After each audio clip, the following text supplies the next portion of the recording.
Plutôt pour terminer votre publicité, en tout cas le texte. Alors, je vais vous faire un exemple en reprenant les documents que je vous avais montrés la première fois.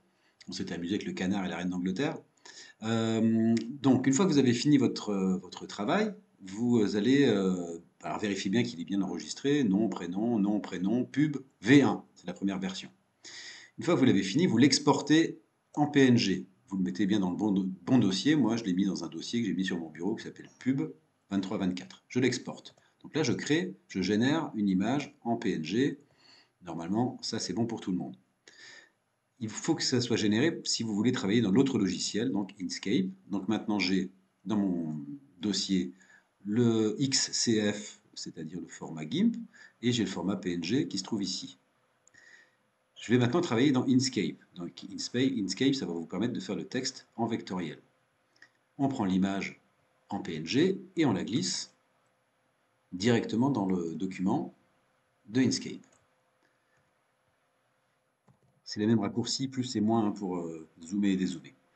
Pour conserver le ratio hauteur-largeur, pour pas que ça se déforme, parce que sinon ça va faire comme ça, CTRL Z, appuyez sur la touche CTRL.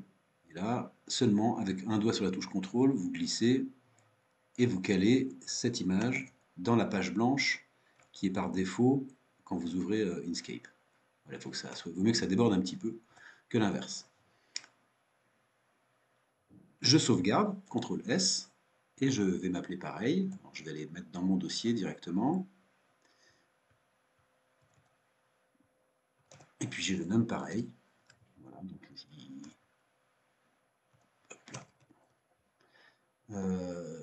nom, prénom, pub V1, et nous là on est en train de faire le texte. J'enregistre. Voilà, donc maintenant on va générer du texte. Donc on va pouvoir cliquer sur l'onglet texte.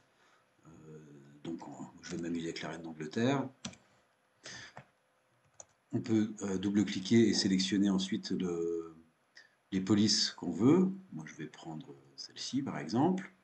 Et puis on choisit également la taille, c'est même pas vraiment nécessaire parce qu'ensuite la taille on peut la modifier avec la flèche qui se trouve ici. Donc cette flèche elle va permettre de grossir, d'élargir le texte qu'on inscrit dessus. Donc après le système c'est qu'on peut choisir des couleurs. Moi je vais par exemple m'amuser à mettre là-dedans la couleur de la reine d'Angleterre. Donc ici on a plein de couleurs, hein. Ici c'est jaune, etc. Mais moi j'aimerais bien que ça soit la même couleur que la robe. Voilà. Donc il suffit que la pipette, que je clique dessus et je vais garder la même couleur que la robe, un peu, voilà, comme ça. Je peux copier-coller, CTRL-C, CTRL-V. Si j'ai envie de faire par exemple une petite ombre qui se trouverait derrière.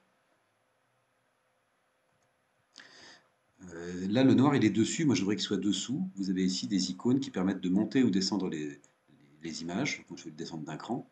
Et puis, j'ai comme ça mon duck qui se trouve vert devant et noir derrière. Tout se gère également sur le côté ici. Voilà, donc il faut générer vos textes comme ça.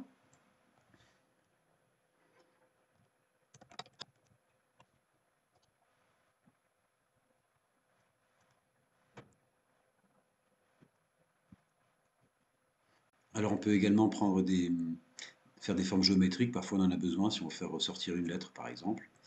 Même chose, on met la couleur qu'on veut. Donc là, je vais mettre du rouge pour rappeler un peu le drapeau d'Angleterre. On peut gérer l'opacité.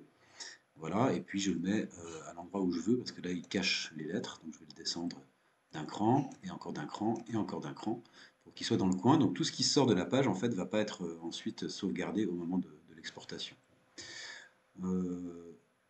Donc voilà, et une fois qu'on a fini le travail, donc on fait bien un enregistré.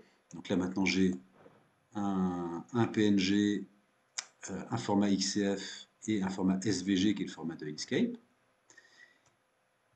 Et je vais exporter mon travail. Alors je vais faire fichier, exporter au format PNG. Et là, alors c'est un peu mal fait. Il va falloir ici préciser où vous l'exportez. Il va falloir lui redonner le même nom. Donc, exporter sous. Je me remets dans le bureau. Je me remets dans mon dossier pub. Il va s'appeler pareil, mais simplement je vais rajouter texte. Voilà.